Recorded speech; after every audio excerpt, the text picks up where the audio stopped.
Bonne journée.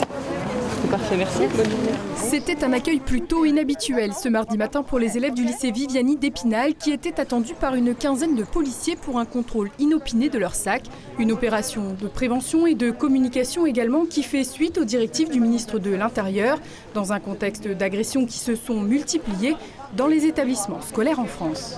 Il s'agit d'une opération de contrôle d'identité et de contrôle de fouille des sacs qui est destinée à rechercher soit la présence d'armes, soit la présence de stupéfiants. Les contrôles sont négatifs, aucun sac ou aucun élève n'a été trouvé porteur de stupéfiants ou d'armes. Quand ils arrivent vers l'établissement et qu'ils s'aperçoivent qu'il y a un contrôle de police à l'entrée, en général, ils savent qu'ils sont porteurs d'armes, donc ils s'en débarrassent, ou alors ils ne rentrent pas. Parce qu'on a plusieurs élèves quand même qui ne sont pas rentrés ce matin. Pour la centaine d'élèves qui est rentrée à 8h, le contrôle s'est passé dans le calme et sans refus de la part des lycéens.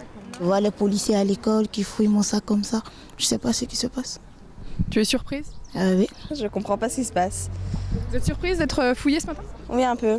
Ça vous gêne? On est fouillés dans tous les cas, mais pas autant. Est-ce que vous savez ce qu'ils peuvent chercher? De la drogue, je suppose. Majoritairement surpris donc, et ce malgré un contexte national sensible. Cette opération sera amenée à être renouvelée dans le cadre du plan d'action départemental de restauration de la sécurité du quotidien. Ces dernières années, on a quand même une hausse des faits à établissement.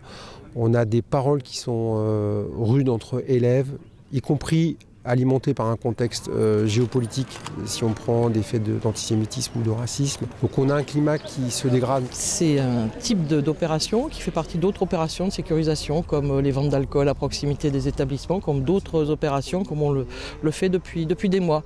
C'est important pour toute la communauté éducative aussi de travailler sereinement. Chaque semaine, des faits de violence verbale ou physique sont transmis par les établissements vosgiens. Selon les services départementaux de l'éducation nationale, les situations les plus difficiles sont suivies de près.